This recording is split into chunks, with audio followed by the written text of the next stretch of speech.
वो हैं मोदी जी पीछे राजनाथ सिंह। कांग्रेस पार्टी एक ऑफिशियल स्पोक्सपर्सन बन चुकी है पाकिस्तानी टेरर डीप स्टेट का। एक पैटर्न देखने को मिल रहा है कि जब भी राहुल गांधी सामने आते हैं और कहते हैं कि उनका कंप्लीट समर्थन है प्रधानमंत्री नरेंद्र मोदी जी की सरकार को कि वो पाकिस्तान के टेरर डीप स्टेट के खिलाफ एक्शन ले, 24 घंटे भी नहीं बीतते और कोई ना कोई कांग्रेस का नेता आता है और पाकिस्तान के पक्ष में बयान देता है। 24 घंटे पूर्व चरणजीत सिंह चन्नी सर्जिकल स्ट्राइक का प्रूफ मांग रहे थे। चरणजीत सिंह चन्नी अपने बयान को रिट्रैक्ट करते हैं और 24 घंटे भी नहीं बीतते और वापस से कांग्रेस पार्टी के यूपी के प्रेसिडेंट हमारी फोर्सेस को मॉक करते हुए एक टॉय प्लेन दिखाते हैं। इससे यही स्पष्ट होता है कि जैसे ही पाकिस्तानी प्रोपोगेंडा हिंदुस्तान के अंदर बैन होता है, Congress party officially Pakistani terror deep state का प्रोपोगेंडा भारत के अंदर फैला रही है।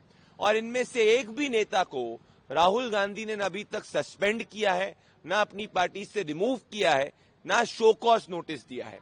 इन सब से यही स्पष्ट है कि ये पाकिस्तानी प्रोपोगेंडा जो कांग्रेस के नेता हिंदुस्तान के अंदर चला रहे हैं और हमारी फोर्सेस के मॉरल को कम करने का प्रयास कर रहे हैं, उसके राइटर, उसके पॉलिटिकल डायरेक्टर और उसके पॉलिटिकल प्रोड्यूसर कोई और नहीं बल्कि राहुल गांधी है। आज वापस से ये स्पष्ट हो चुका है कि कांग्रेस पार्टी एक एंटी नेशनल पार्टी है। जहां उसको देश में एकजुटता दिखानी चाहिए थी, जहां उसको पाकिस्तान के आतंक के खिलाफ बोलना था, आज कांग्रेस के नेता पाकिस्तानी मीडिया और पाकिस्तानी टेरर डीप स्टेट में हीरो बने हुए हैं। और आज पाकिस्तान के टेरर डीप स्टेट आईएसआई की कोई अगर स्पोक्स पर्सन बनती हुई दिख रही है तो वो कांग्रेस पार्टी और कांग्रेस के नेता है। मैं राहुल गांधी को कहना चाहता हूं, अगर उनकी नीति और नीयत साफ है तो इन सभी नेताओं को या तो शो कॉज नोटिस दीजिए या कांग्रेस पार्टी से हटाइए। अगर कांग्रेस ऐसा नहीं करती तो ये स्पष्ट हो जाएगा कि कांग्रेस पार्टी ऑफिशियली पाकिस्तान के एजेंडे को चला रही है, ना देश हित में बात कर रही है। कांग्रेस को अपना नाम बदलकर पाकिस्तानी कांग्रेस कर देना चाहिए, क्योंकि वही उसकी नीति और नीयत है। Congress today has proven that it does not stand with the people of India, it does not stand with our forces, it stands with the narrative, agenda, propaganda of Pakistani terror deep state. Our forces will give a befitting reply to the Pakistani terror deep state. As rattled as Pakistan, comparatively similarly are the Congress leaders who are domestically rattled. INC का नाम बदलकर, Indian national Congress का नाम बदलकर ANC anti national Congress बना देना चाहिए। All party meeting में ये आकर कहेंगे कि हम देश के साथ है, सेना के साथ है, हम राष्ट्र नीति और राष्ट्र सुरक्षा के साथ है, और ऑल पार्टी मीटिंग के बाहर जाकर राहुल गांधी के इशारे पर वोट बैंक नीति को राष्ट्र नीति के ऊपर रखकर कभी पाकिस्तान की पैरवी करेंगे, कभी पाकिस्तान को पहलगाम पर क्लीन चिट देंगे, कभी इस्लामिक जिहाद की लीपापोती करेंगे, और अब तो सेना के मनोबल पर सीधा हमला राहुल गांधी और सोनिया गांधी के इशारे पर किया जा रहा है। एक के बाद एक जो बयान आए हैं पाकिस्तान को क्लीन चिट देने के लिए, रॉबर्ट वाड्रा से लेकर सिद्धरमैया, तारिक कर्रा से लेकर जिस प्रकार से सैफुद्दीन सोज ने बयान दिया, दिनेश गुंडूराव ने बयान दिया, जिस प्रकार से कांग्रेस के सोशल मीडिया के हैंडल से सरतन से जुदा करने वाला पोस्टर छपा, किसी पर कार्रवाई नहीं हुई है। और अब ऑफिशियल प्रेस वार्ता में चन्नी जी, जो राहुल गांधी के सबसे खास माने जाते हैं, वो आकर कहते हैं सर्जिकल स्ट्राइक हुआ, इसका प्रमाण कहाँ है? ये प्रूफ तो हम हमेशा मांगते रहते हैं।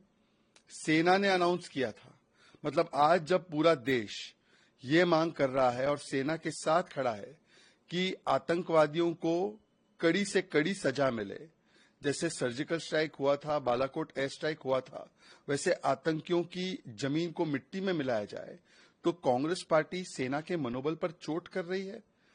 ये कोई संयोग नहीं है, ये कोई प्रयोग भी नहीं है, ये कांग्रेस का पाकिस्तान को सहयोग है। राहुल गांधी ने तो बोला ही है कि इंडियन स्टेट के खिलाफ मुझे लड़ना है। राहुल गांधी विदेशी धरती पर जाकर भारत की संस्थाओं पर सवाल खड़े करते हैं और उनके नेता भारत की सेना के मनोबल को तोड़ने के लिए ऐसे लगातार बयान देते हैं। इससे पहले भी पुलवामा का दोष भारतीय सुरक्षा बलों पर डालने का काम कांग्रेस ने ही किया था। कांग्रेस ने ही नेशनल वॉर मेमोरियल को रोका था। कांग्रेस ने ओआरओपी से सेना को अलग रखा था। कांग्रेस ने मॉडर्न हथियार रफाल जैसे प्लेन्स कभी सेना को दिए नहीं थे। और आज यही कांग्रेस जिसने कारगिल के समय पर भी, कारगिल के युद्ध के बाद भी, जो कारगिल दिवस हम पूरे देश के रूप में उसको ऑब्जर्व करते हैं, उसको 5 वर्षों तक रोका था, ये कहते हुए कि ये कारगिल का युद्ध बीजेपी का युद्ध है। मतलब सेना का अपमान ये हमेशा बन चुकी है कांग्रेस की पहचान। पाकिस्तान के बनेंगे भाईजान, यही कांग्रेस की असली पहचान। Well, 2 points only. One is that this particular political leader, he is trivializing a serious matter, by showing that picture and all that. Second is that it is better for us to leave it to the government to choose the timing and the manner of action rather than publicly, egg on the government, hey, why haven't you done it? I don't think that's the right thing. This is a time and a matter where we should all stand united. We might have differences with the government, which we can express. When I say we should stand united, it doesn't mean that we should not express our differences. But we should always say that, well, this is the point of view where I differ with the government, but it is for the government to decide, and whatever decision it takes, we will all support. That sort of demonstration of national unity is necessary. Congress party और अजय राय कोई भी हद तक जा सकते हैं media attention के लिए, बयानबाजी करते हैं। 2019 में भी बालाकोट के समय उन्होंने सवाल प्रश्न चिन्ह उठाया। जब उनको विश्वास ही नहीं कोई सरकार के ऊपर, तो वो कोई भी हद तक गिर सकते हैं। जब भारत सरकार मोदी जी के नेतृत्व में एक मुंह तोड़ जवाब देगी, तब उनकी बोलती बंद पड़ेगी। तब तक वो खिलौना के साथ खेलते रहें, हम हमारा काम करते रहेंगे। आज जब पूरा देश खड़ा है आदरणीय प्रधानमंत्री जी के साथ, वहां उद्धव ठाकरे का हिंदुत्व ये है कि वो यूरोप में जाके वेकेशन मनाएं। अभी तक वो वापस आए भी नहीं। कोई सक्रिय नेता जो जनहित में काम करते हैं, जब ऐसी आपत्ति पड़ती है तो वो अपने लोगों के लिए खड़े रहते हैं।